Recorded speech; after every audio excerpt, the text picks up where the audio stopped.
Bueno, soy Nancy Castañeda, soy trabajadora social, soy activista, soy mamá de 2 niños, nuevas masculinidades, soy activista, soy feminista de vocación y soy una ciudadana comprometida realmente con que las mujeres demostremos que ya llegamos y no nos vamos y que nuestro talento no tiene nada que ver con nuestra edad o con nuestro género.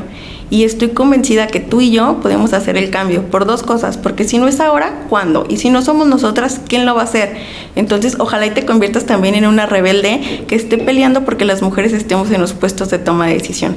Buenos días, estoy bien contenta de tenerte aquí, Nancy. Les presento a Nancy Castañeda, ella es activista, es feminista, trabajadora social, es maestra en género y proceso penal con especialidad en administración municipal y género, cofundadora de la Red de Mujeres Jóvenes por la Democracia Paritaria, la mujer más joven en recibir el premio Hermila Galindo por el Congreso de Jalisco, creadora de la escuela con metodología feminista Violetas de la Náhuac, así como el violentómetro político en razón de género. Consejera ciudadana del Consejo Sectorial de Seguridad en Jalisco, pero además de este currículum, les cuento que es la activista feminista que más hemos visto en los últimos meses y en los últimos años. A veces no sabemos quién es Nancy Castañeda físicamente, pero bueno, hoy tenemos el honor de tenerla aquí y para nosotros es un honor porque a partir de tu experiencia capacitamos a miles de mujeres. Entonces, platícanos un poquito cómo inicia la historia de las mujeres en la política mexicana.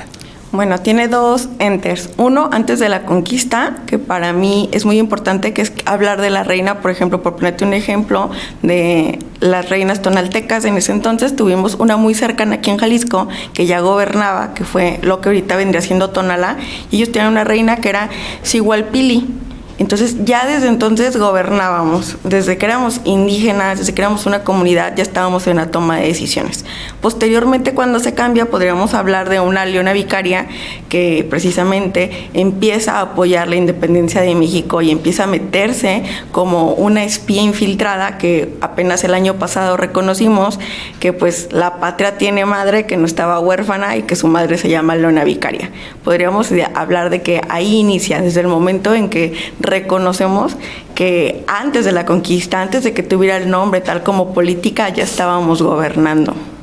Oye, Nancy, ¿cuáles son los principales retos con los que se ha tenido que enfrentar la mujer en la vida pública o en la vida dentro de la política?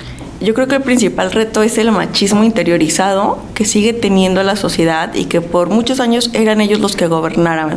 Entonces, cuando empiezas a levantar la mano, empiezan con esto de, oye, es que no tienes conciencia política.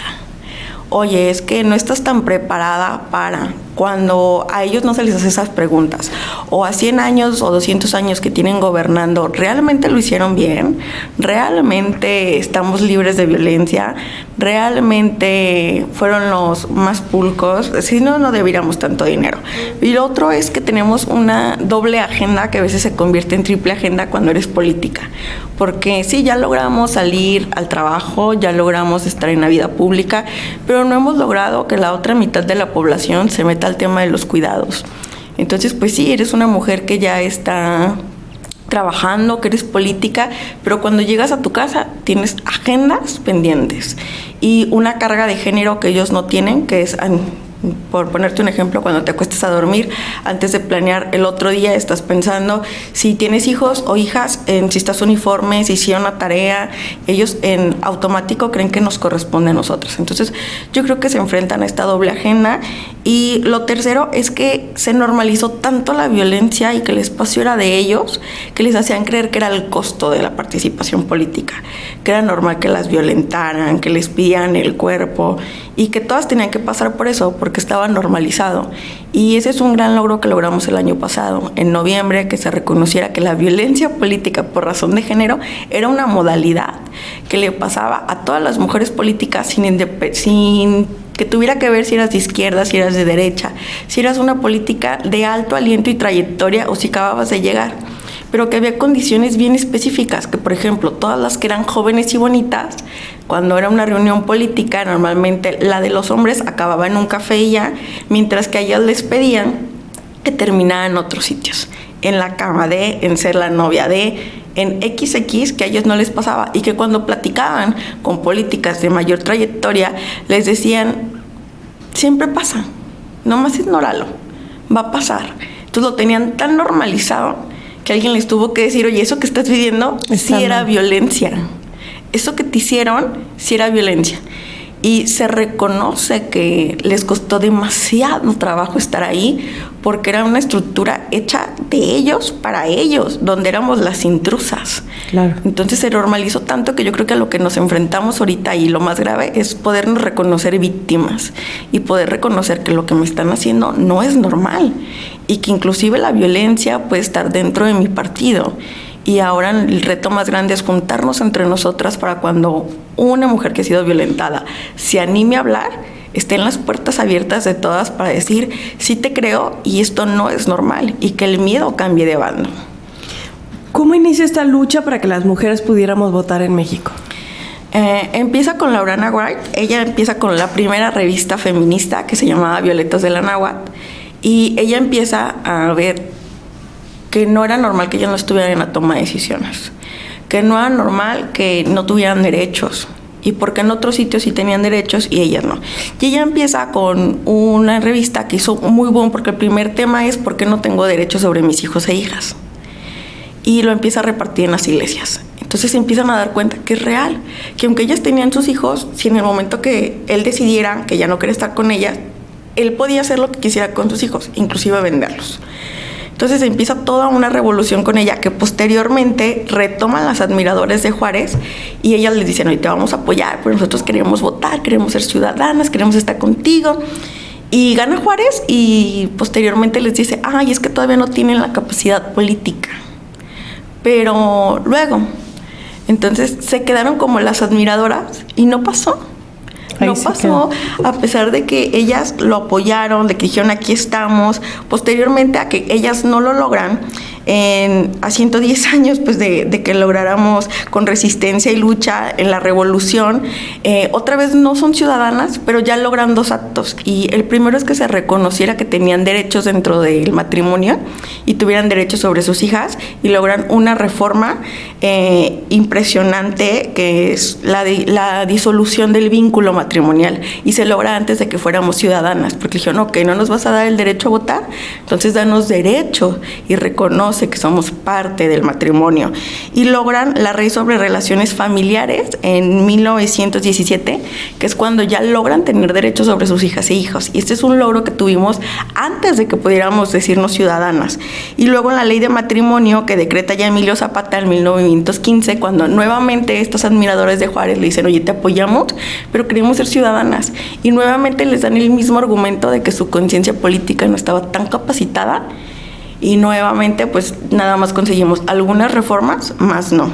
Entonces en 1916 se crea un primer congreso feminista donde ya se juntan y dicen, oigan, ¿cómo es posible que no tengamos derecho al voto? ¿Cómo es posible que en otros países ya se haya logrado y nosotras no? Necesitamos articularnos, y empiezan a hablar sobre los derechos reproductivos de las mujeres y el derecho a decidir. En esa época, en 1916, y fue tanto el auge que tenía el sufragio en ese momento que estaban peleando, que pues un presidente de la República empieza a patrocinar a un grupo periodístico y crean el 10 de mayo, para que nos volvieran a recordar que nuestra labor estaba en el hogar, en lo privado. Y estuvo patrocinado por más de 10 años, donde logran que se baje nuevamente el sufragio, porque nos vendieron que un día al año éramos las reinas del hogar, las chidas, empiezan los descuentos con electrodomésticos, inclusive los primeros años les regalaban la lavadora, la secadora, para que te acordaran que tu trabajo era allá.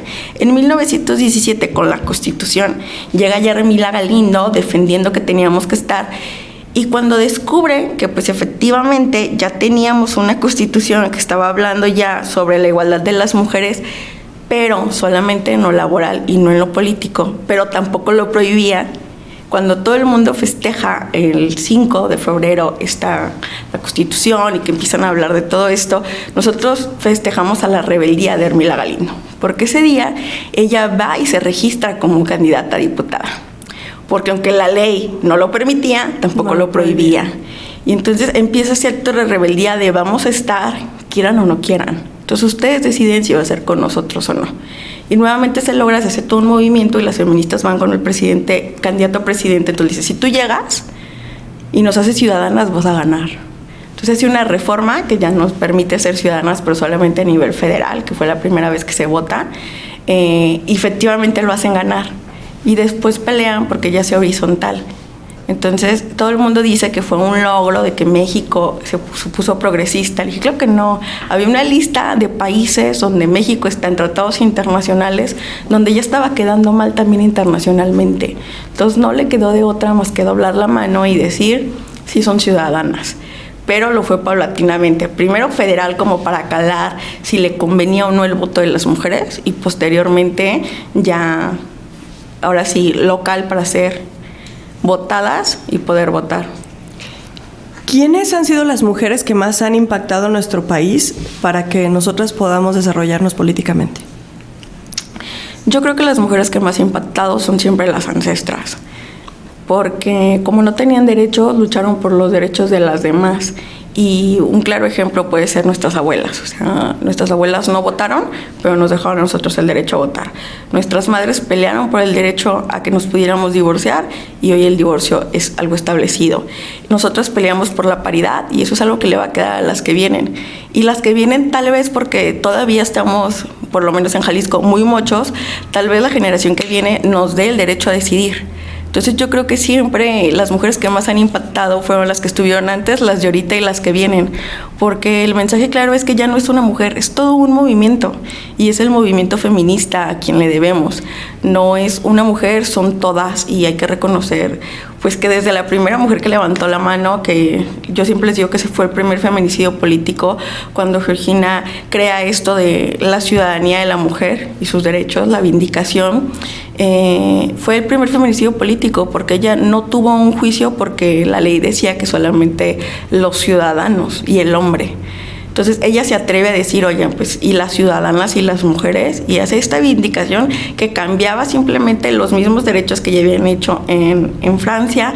Por la palabra hombre nada más la transformaba a mujer, y ciudadano a ciudadana, y por haber levantado la voz y decir también tenemos derechos, somos iguales, cuando tú sabes que en Francia la revolución las mujeres estuvieron en la cabeza y pelearon, y que las dejaron a un lado. Cuando la guillotinan, el mensaje era para todas, de que si alguien se volvía a animar a hablar, iba a terminar guillotonada. Entonces para mí fue el primer feminicidio político no nombrado, porque ella no se le hacía un juicio que la salvara, porque no estaba permitido en la ley. Claro. Entonces yo creo que tenemos que reivindicar primeramente que los derechos que hoy tenemos costaron la vida de otras personas, y por lo tanto tenemos que ejercerlos y defenderlos. ¿Cómo se ha transformado esta lucha por la igualdad en las mujeres? Yo creo que se ha transformado gracias a las redes sociales, porque yo siempre les digo que siempre éramos muchas, pero estábamos dispersas, no nos encontrábamos. Y ahora con redes sociales pues podemos alcance de tenernos a una llamada, a un WhatsApp, y de que se hagan movimientos ya nacionales donde podemos hablar de unas mujeres en plural, por ejemplo, impugnando con mujeres de todos los estados por los derechos de todas. Cuando hablamos ya de estas reformas que logramos que estén políticas, mujeres primero representándonos y que nos enseñaron cómo sí y cómo no queríamos que las mujeres hicieran política, para que después las feministas levantaran la mano y dijeran, sí necesitamos mujeres en la política, pero mujeres que feminicen la política, y empieza una nueva transformación y otro orden social. Y otro es cuando también la sociedad civil organizada empieza a tomar ya su papel de ciudadanía, de exigirles y de recordarles que están ahí para servir al pueblo y no para servirse del pueblo.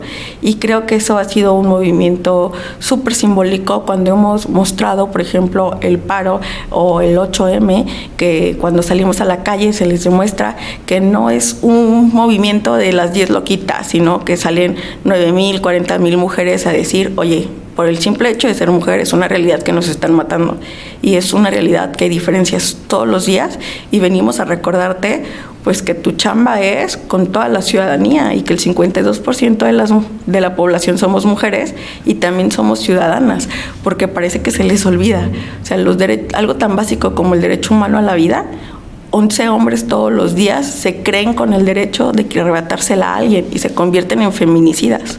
Entonces, cuando hablan siempre dicen, 11 mujeres se mueren todos los días por el hecho de ser mujeres. Y yo sí, pero hablemos de esos 11 hombres que todos los días se convierten en feminicidas, y que el nivel de impunidad es grandísimo. que tenemos un nivel de impunidad del 99%, donde de 1,000 denuncias, 8 se judicializan y solamente 1 tiene sentencia. Y es ahí cuando hablamos de cómo va transformándose la política, el activismo social y el movimiento, porque entonces nos dimos cuenta que lo que tenemos que atacar es que necesitamos primeramente seguridad para posteriormente seguir viviendo. Entonces, lo que siempre dicen las compañeras de Chiapas, lo retomamos. La meta es vivir. Totalmente. ¿Qué es el violentómetro político en razón de género? Bueno, el violentómetro político hicimos esta herramienta para que pudieran detectar qué era la violencia política por razón de género, para saber, uno, si la estabas sufriendo o si la estabas ejerciendo sin darte cuenta.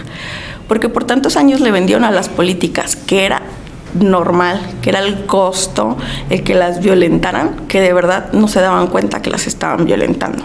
Entonces decidimos crear un instrumento que cualquiera que lo viera en la ciudadanía pudiera detectar, oye, yo veo que esto lo hacen a tal actora o a tal política y es violencia, y empezáramos a nombrarlo, porque lo que no se nombra no existe. Claro. Y si no existe, pues no tienes datos, y sin datos pues no hay dinero para invertirle para prevenirlo. Entonces fue tanto el boom que empezamos a llevarlo a los congresos, lo subimos a redes sociales y estuvimos presionando para que realmente estuviera ya en la ley que era un tipo de violencia, y lo logramos. En el congreso aquí en Jalisco se los pusimos 2 días antes de que se tomara la iniciativa. Estuvimos platicando con las y los diputados hasta que logramos que Jalisco fuera uno de los únicos estados que hable de feminicidio político. Porque no es lo mismo, y hay un claro ejemplo, por ejemplo, el primer feminicidio a nivel nacional ocurrió aquí en Jalisco con una precandidata del PAN y nadie hablaba de eso. Y yo les decía, ¿por qué no hay justicia para Sutanita? ¿Por qué no todas salimos? Porque tiene un partido. Dije, eso mandó un mensaje súper fuerte. Le dije que una vez que eres política, entonces no todas vamos a estar atrás de ti. Claro. Dije, tenemos que modificarlo. Entonces tenemos que hablar de que es un feminicidio político para que a las demás candidatas de otros partidos dijeran, es real, está pasando. Mañana puedo ser yo. Claro. Y se empezaron a nombrar. Entonces creamos esto donde ya les decíamos que, por ejemplo, si no te daban todos tus papeles para que pudieras competir, no era normal. Si cuando nombran a tus compañeros, a ellos los muestran como el licenciado, el doctor, pero cuando pasas tú es Juanita, es Chuchita, entonces no es normal, porque no es por cariño. Te están quitando una emblematura que ellos les están dando, el licenciado, la doctora, pues yo también soy la licenciada, la maestra. Desde el acto de que no las invitaban a ciertas reuniones o a las cúpulas, y que supieran que o estos chistes machistas de cómo hacían política ellas, o que a ellas se les juzgaba por cómo iban vestidas, mientras que a ellos por sus logros. Entonces, cuando lo era visible y lo empezaban a leer, resultaba que muchas de las mujeres que estaban en el cargo empezaban a palomear y ya habían sido violentadas inclusive en el ejercicio del cargo. Entonces decían, si yo que estoy aquí no sabía que estaba siendo violentada, ¿qué pasa con las nuevas que vienen? Entonces logramos que este instrumento pues lo sacáramos junto al Instituto Electoral de Participación Ciudadana. De hecho nos dieron un premio por haberlo sacado. Lo mandamos al INE México y se lo regalamos a la consejera Adriana Favela, y de ahí retoman en compartirlo. Entonces se le hizo adecuaciones para que fuera como más entendible, y aparte nosotras hicimos uno exclusivamente con la ley de Jalisco, porque la ley de Jalisco fue de las más actualizadas, las más pro en qué eran los derechos, qué era lo que te estaban violentando, cómo identificarlo, pero lamentablemente nos quedamos en eso. No hicimos esta vinculación, por ejemplo, de que en el feminicidio político la Fiscalía Especializada Electoral tuviera que participar como coadyuvante. Y son como estos retos que todavía nos quedan, de que sí o sí, esperemos que no tendría que haber ocurrido ninguno, pero esperemos que este de la candidata del PAN sea el único y no vuelva a ocurrir otro feminicidio político por razón de género, porque el mensaje es muy fuerte, y es que nos puede costar la vida seguir defendiendo un derecho humano como la participación política, y esto no podemos permitir que siga ocurriendo. ¿Por qué es importante la paridad? Porque somos el 52% de la población y necesitamos estar representadas. Entonces, tan solo por representatividad, porque ellos siempre han estado ahí y nunca era normal. Ahora con la paridad, que por ejemplo en el Congreso llegaron el 62%, y me decían, a ver, pero ¿por qué no están peleando que no es 50-50? Ahora hay más diputadas, van a ser 24. A ver, ¿por qué no se quejan? Y yo les decía, ok, ¿y ustedes por qué no se quejaron con 62 legislaturas previas de puros hombres, donde nunca hubo ni una mujer hasta que empezamos a hablar de las cuotas, le dije, y ahí nunca pelearon ustedes que estuviéramos. Que cuando hablamos de paridad no hablamos nada más de 50-50, hablamos de que hubo una discriminación histórica de que nosotros no estuviéramos y que necesitamos estar en todos los puestos de toma de decisiones porque somos el 52% de la población. Entonces eso es un derecho, ser esta representatividad. Y más aparte porque, bueno, no sé si tú sepas, pero desde las cuotas no fue que ellos nos los dieran, o sea, nunca nos han dado ni un solo derecho, ni es mentira que se lo debemos a alguien. Las primeras cuotas del 30 y 70 fue porque un grupo de mujeres que tenían muchos años y mucho aliento en los partidos se dieron cuenta que no llegaban. Entonces tuvieron una reunión en la casa de una amiga, que Chayman, que la vas a tener probablemente aquí, donde ellas platicaban y ellas decían, oye, pero no nos dejan llegar. Y el común denominador era de diferentes partidos que no las dejaban. Entonces su amiga les dice, ¿y por qué no se atreven a denunciar a su partido? Y después de mucho proceso interior de ellas mismas, deciden juntas todas denunciar a sus partidos. Entonces se reconoce que efectivamente se estaba violentando el derecho de ellas, porque, bueno, ustedes no me van a mentir, la militancia en casi todos los partidos, mayoría somos mujeres. Claro. Siempre, casi todos los partidos en Jalisco se rebasa más del 51% de la militancia registrada son mujeres. Entonces, ¿cómo pueden decir el argumento de que no había mujeres para candidatear? Si te mantiene con vida precisamente el que tu registro, el que tienes muchísimas mujeres afiliadas. Entonces, ellas logran todo esto, impugnan y se logra el famoso 30-70, donde yo siempre les digo algo, en ninguna parte de la ley, si lo revisan, decía que el 30 nos tocaba a nosotras, nomás decía que tenían que ser de diferente género, pero las cúpulas decidieron pues que el 30 nos tocaba a nosotras las mujeres y que el 70 era de ellos, pero en ninguna parte de la ley jamás decía que nada más nos tocaba el 30, pueden haberlo hecho al revés, el 70% nosotros y el 30 ellos. Pero no era así, porque nosotros nos veían como las intrusas, las que llegaron a quitarle un puesto a él. Posteriormente, pues ya se logra otra reforma en el 2008, que fue la 40-60, que fue otro gran logro histórico, pero que no fue suficiente para que llegáramos a todos los puestos, porque las ponían solamente de diputadas locales. Entonces, cuando descubrimos eso, que no lográbamos tocar arriba, se hace otra reforma en el 2014, que ya es la reforma de paridad, donde ya hablábamos de, bueno, ya está en la ley. Pero digo que esto fue en el 2014 y en Jalisco lo vimos hasta el 2018. En el 2018 ya lo vemos real, una paridad por lo menos horizontal que tuvimos y que, bueno, si te recuerdo, en Jalisco tuvimos partidos que le impugnaron. Claro. Que una vez que se gana le impugnan y que sociedad civil los tenemos que juntar con un hashtag que se llamó Paridad Ya, que fue la primera vez que las activistas y las políticas de diferentes partidos se unen y empezamos a decirles sí o sí necesitamos paridad. El Instituto Electoral le da un fallo, lamentablemente, a los partidos diciéndole que efectivamente la paridad vulneraba sus derechos y de manera histórica las activistas nuevamente impugnamos esa resolución y le hicimos al tribunal, oye, te estás equivocando. La paridad ya es constitucional y nos estás arrebatando derechos y de manera histórica el tribunal reconoce que se equivocó y vulneró nuestros derechos y los obliga a cumplir con la paridad en 2017, que la tuvimos ya real en 2018. Cuando nos dimos cuenta que aún así no nos dejaban llegar a las tomas de decisiones, ya estas políticas que habían llegado se unen y junto con la sociedad civil empiezan a hablar de paridad en todo. No solamente horizontal, sino que la queríamos vertical, que la queríamos en los puestos de decisiones, en las dirigencias, en todo, paridad en todo. Y se logra, y se las permiten pasar porque tenían que aprobarla 17 estados. Entonces creían que no iba a pasar.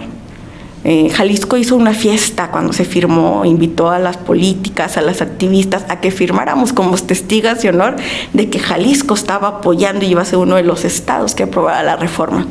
Sin embargo, cuando ya en noviembre se les acababa el tiempo para que aplicara la ley, que tenían que ajustarse, Jalisco fue de los últimos días, y presionándolos y que diputados no querían que saliera la iniciativa y tuvimos que ir en medio de la pandemia otra vez activistas entrando de una por una, fue al Congreso con cartulinas diciéndoles, es constitucional, la apoyaste y la sacaste con fanfarias cuando era nacional, pues ahora armoniza tu legislatura porque queremos que aplique ya en el 2021.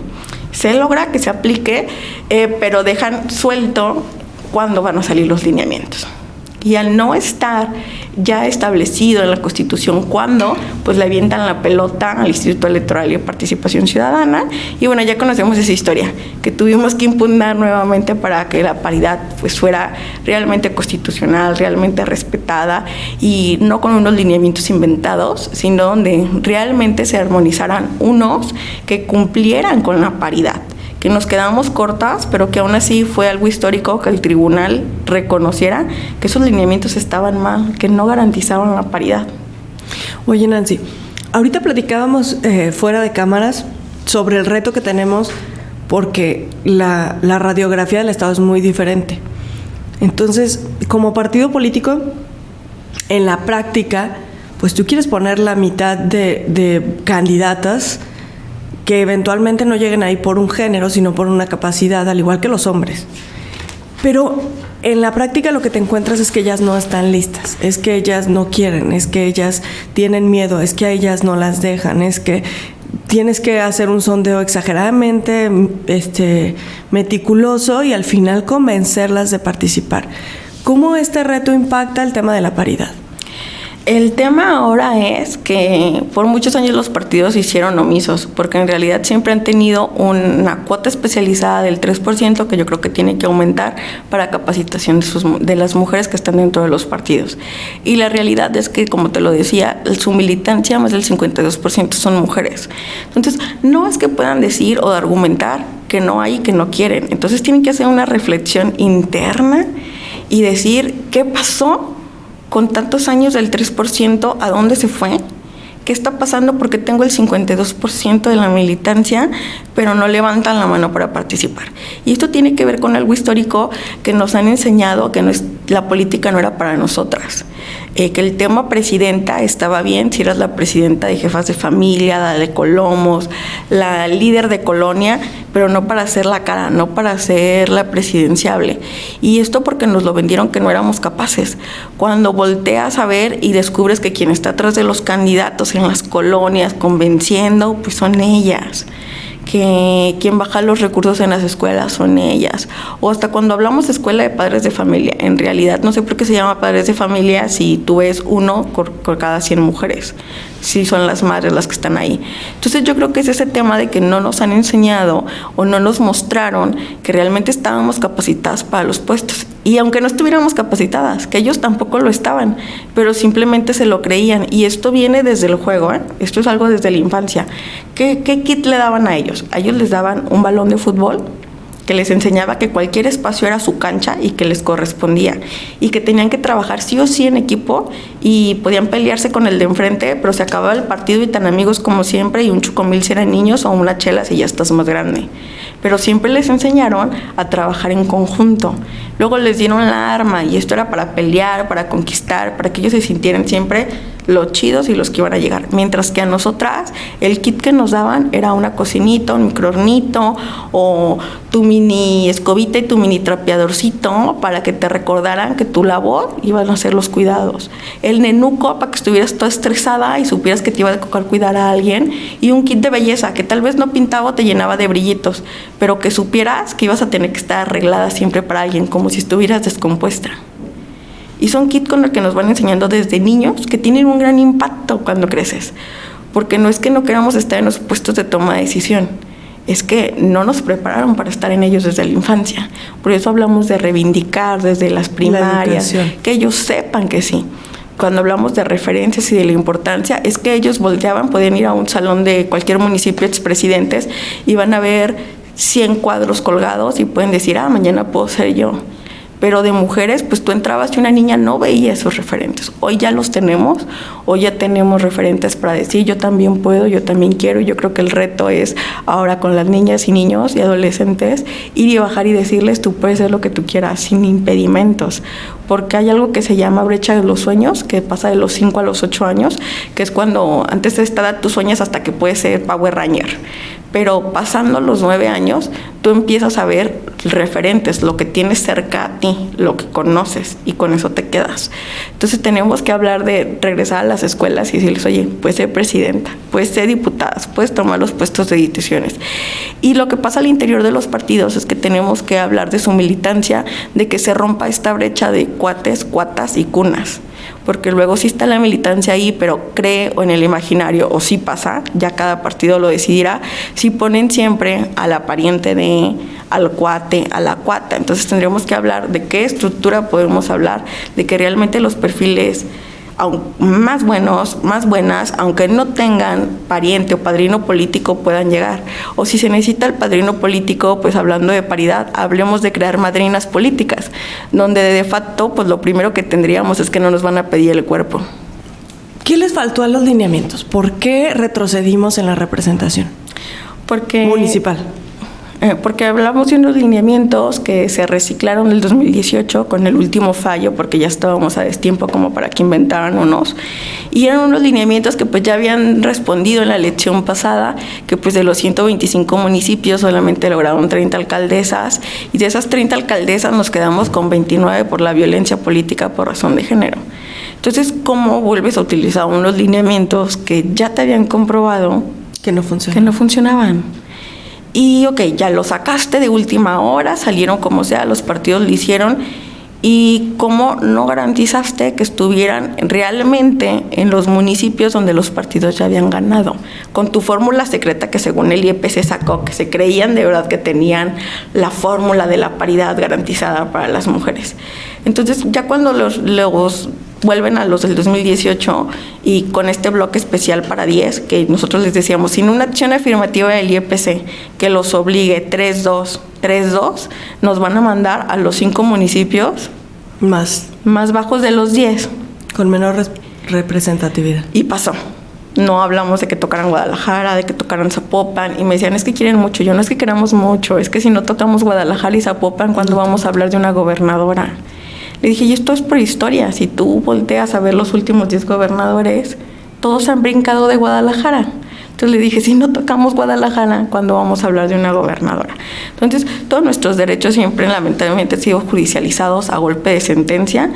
Y yo siempre les digo, pues nos tienen que dar las gracias a las políticas que están hoy, de que tuviéramos que estar peleando, que sí o sí hubiera un bloque especial, porque si no nos hubiéramos quedado con los del 2018.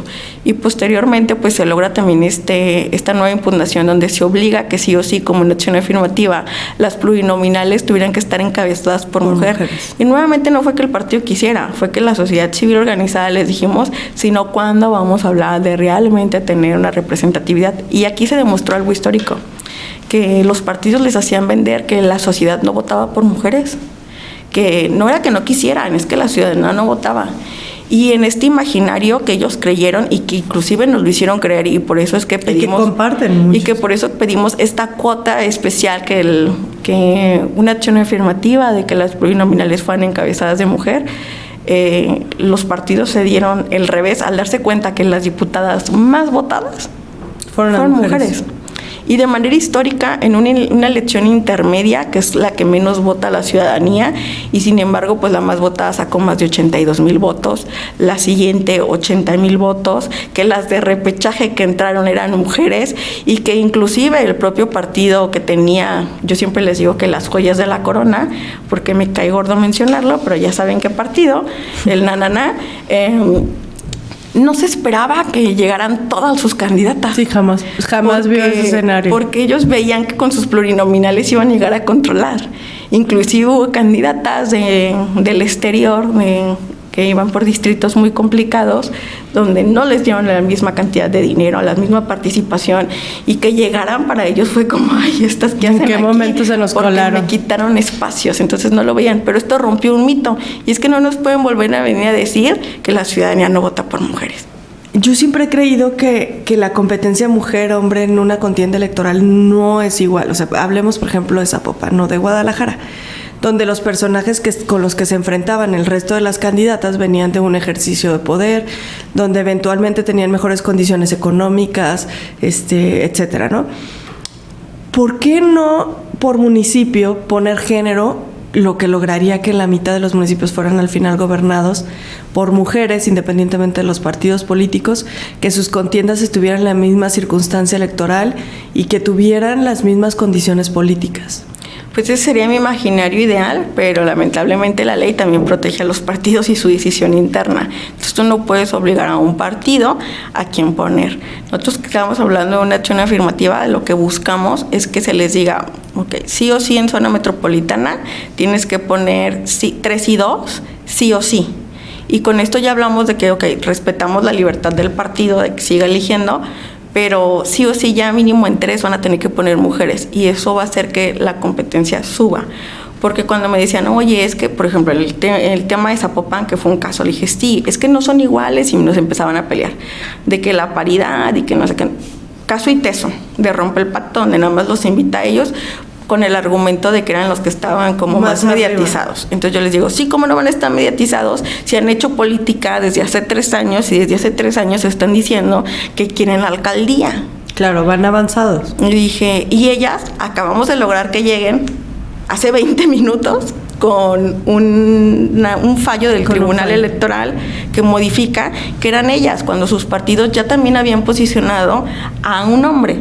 Entonces, no solamente están sufriendo con la violencia de fuera, sino la interna de estás ocupando una silla que ayer me correspondía a mí de ellos. Entonces, tenemos que hablar de que entonces la acción afirmativa de paridad es sí o sí, pues les das piso parejo a todos para que ellas también sean visibles. ¿Cuál sientes tú que es el escenario ideal que tenemos que llegar como Estado y como país? Yo creo que el escenario ideal es la igualdad de condiciones, donde se puede hacer, yo siempre les digo un currículum a ciegas y pudiéramos hablar de este imaginario que no importara tu género o a la hora de ser candidato y que el partido te diera las mismas condiciones.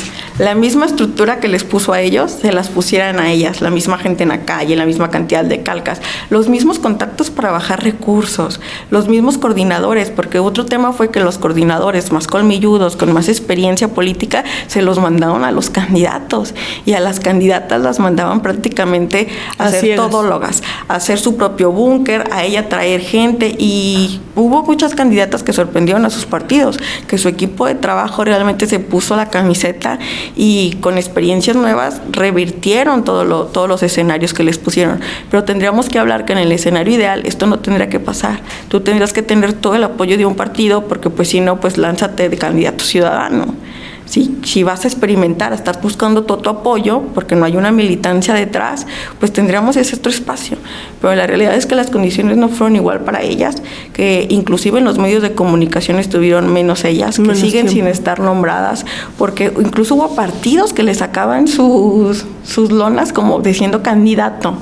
Y ya desde ahí tú la desdibujas. Eso no me tocó verlo. Tú la desdibujas, en el 9 me tocó con la candidata de Morena, donde tú la desdibujas, porque entonces estás hablando de candidatos, cuando es una candidata. Sí, es confuso. Y ya cuando hablas de una candidata, ya dicen, hay una mujer. Claro. Y empiezas a buscarla. Y otra es que también faltó mucho que todo el mundo se estaba enfocando en los medios, cuando en medio de una pandemia, que también eso fue crucial, pues era puerta a puerta. Y que cómo las limitaban de, oye, no puedes traer más de 10, y los que trataban de respetar lo del INE, que si iban 10, pues se encontraban contra toda una ola de un color en las esquinas que no respetaban las indicaciones del INE. Y que eventualmente gran parte estaban en nómina, que no se puede fiscalizar, o sea, sí, el INE tiene muchísimo trabajo que hacer para generar condiciones equitativas para todos. Y luego estas campañas también súper discriminatorias contra ellas, donde de ellas se hablaba cuando las presentaban como qué guapa, qué joven, y no de sus atributos o de sus capacidades, y que esto fue uno tras otro súper cíclico documentado, donde inclusive una candidata que ya estaba en la plurinominal, pero pues ella ya había sido electa 2 veces como alcaldesa en zona metropolitana, y sin embargo en hablar al final de si fue corrupta, si hizo o si no hizo, el tema se transfirió en cómo se operó o no se operó. Claro. Cuando de los candidatos jamás hablamos de eso. O más recientemente, al día de ayer, que fue todo un boom, Tania Cloutier, se le notaban sus pezones o no. Y yo, pues claro que se le va a notar, es una persona y tiene pezones. Claro. Entérense, las mujeres políticas son también humanas. Tienen pezones. Son humanas y por lo tanto también tienen pezones. Entonces yo decía, ¿por qué nunca hablamos de que a los candidatos también se les nota los pezones? O sea, les dije, esta carga de género. Su tambache. Ajá, esta carga de género que se nos pone a nosotras, de que si haces algo, fueron ya todas las mujeres. Claro. Todas las mujeres políticas hicieron.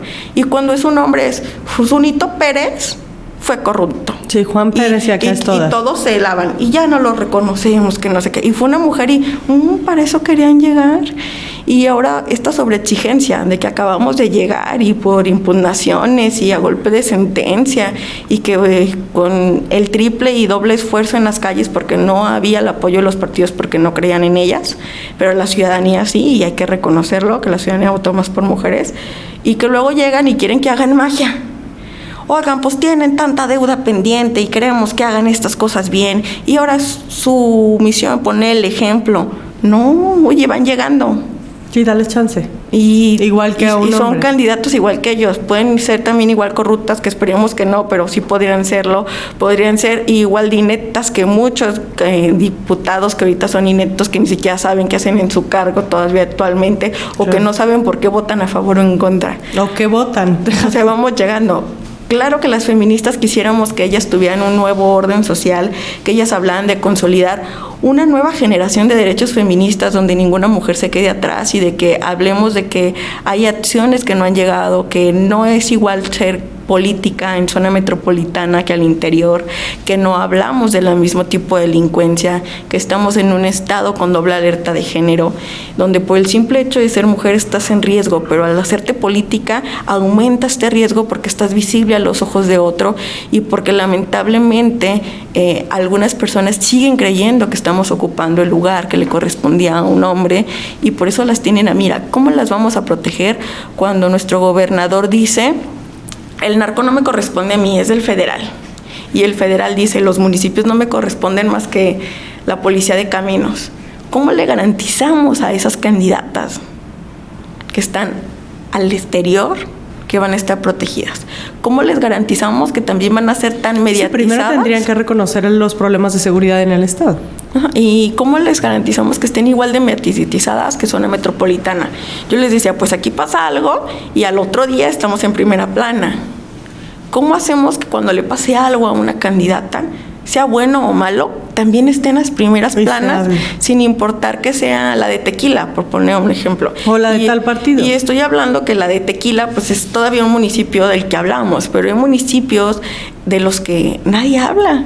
Y son parte a los que no les damos el mismo foro.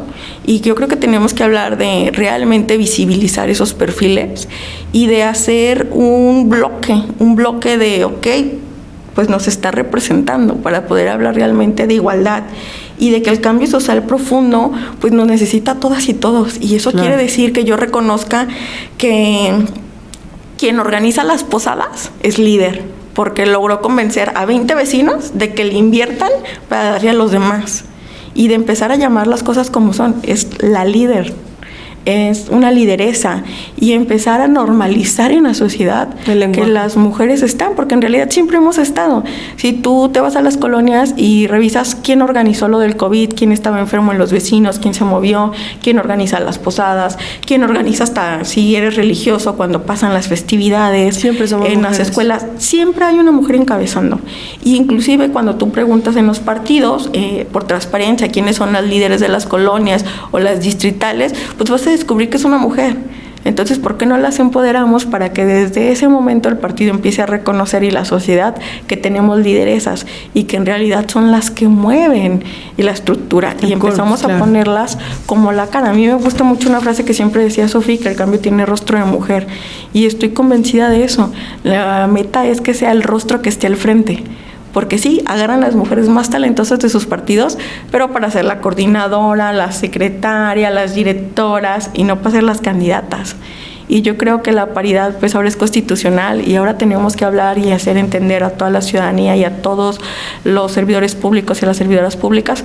Cuando hablamos de paridad en todo, hablamos de todas las esferas políticas. Entonces hablamos del empresarial, hablamos del educativo, hablamos de que queremos rectoras, de que queremos empresarias, de que queremos académicas, de que queremos directoras, de que queremos estar en las dirigencias y que también la paridad tiene que llegar a las dirigencias, porque yo siempre les digo que el reto es llegar a la cúpula, porque si la cúpula es la que pone, y me tocó con una candidata de RCP que después se cambia de partido en zona metropolitana, que su partido andaba ofreciéndola y vendiéndola como una ficha. Entonces ella me decía, me obstaculizaron a tal grado donde hasta de mi cuerpo se habló en mesas con otros partidos. Sí, está bien buena. Me dijo, y te conviene que la pongas. Y simple hecho me dijo, porque los que me pusieron eran hombres. Entonces, si hablamos que en esas cúpulas de poder estén mujeres también tomando decisiones, pues mínimo haríamos un frente de que ya sabemos que por lo menos el que te pidan el cuerpo no va a estar en la mesa. Claro. O se van a impedir que sean mínimo tan cínicos. Entonces tenemos que hablar de llegar a los puestos de toma de decisiones. Vamos a jugar unas palabras de asociación. Me vas a decir lo primero que venga a tu mente. Paridad. Necesaria. Equidad. Herramienta. Igualdad. Urgente. Progreso. Mujeres. Feminismo. Estilo de vida. Violencia de género. Tenemos que erradicarla. Mujeres en política. Urgente y necesario. Sufragistas. Referentes. Lucha. Por los derechos de las mujeres. ¿La paridad debería ser una lucha de todas las mujeres en la sociedad? Necesitamos no solamente de las mujeres y también de los hombres, porque no es una responsabilidad que nos toque nada más a nosotras. La paridad es constitucional y eso habla también de los espacios. Por ponerte un ejemplo, en trabajo social, que son 80% mujeres y que es una carrera que estiman, o en la enfermería, de hombres. Cuando hablamos de paridad es que también ellos tengan acceso a eso. Y cuando hablamos de que las mujeres lleguen, también hay algo que se tiene que marcar, y es que cuando una mujer llega nadie se queda atrás. Y que tenemos que hablar de igualdad plena, de una ciudadanía plena donde la ejerzamos, y la paridad habla también de la ciudadanía. Como en las tomas de decisiones, en los consejos ciudadanos, en que puedas decidir qué está en tu calle, que no, que falla, también tengan voz las mujeres. Y tenemos que hablar de paridad todas las personas si realmente queremos hablar de un Jalisco igualitario y libre de violencia que tanto necesitamos. Porque las que han ponido que hay violencia o lo han puesto en la mesa somos nosotras. Gracias. La alerta de género y las 2 alertas que tenemos fue porque unas ciudadanas dijeron, oye, es brutal el nivel de violencia que tenemos. El Centro de Justicia que se puso gracias a que el exgobernador tenía la apertura de hablar con el Consejo Ciudadano de las Mujeres, porque fue así, el Consejo Ciudadano de las Mujeres, quien convencieron a que por primera vez un gobernador a nivel nacional, que en este caso fue Aristóteles, dijera y reconociera, no puedo con la violencia en mi estado. Necesito una alerta especial en género de Jalisco, que tener este reconocimiento al gobernador es que logra después que tengamos ya la alerta de género nacional, y que tenemos 2 alertas de género durante ya más de, lamentablemente, 6 años. Y no ha avanzado, no han disminuido, sino que al contrario, está en aumento y no lo reconocen, donde disminuyen las cifras de las denuncias, no reconociendo que al contrario, entre más denuncias recibas, quiere decir que la ciudadanía está confiando en tus instituciones. Exactamente. Entonces sí, creo que todas y todos tenemos que hablar de paridad. Pues gracias por venir, gracias por toda tu reflexión con nosotros, y esperemos que les sirva mucho este video. Déjenos sus comentarios, ayúdenos a compartirlo, y recuerden que esta escuela de formación está en constante conocimiento y avance para ustedes. Gracias.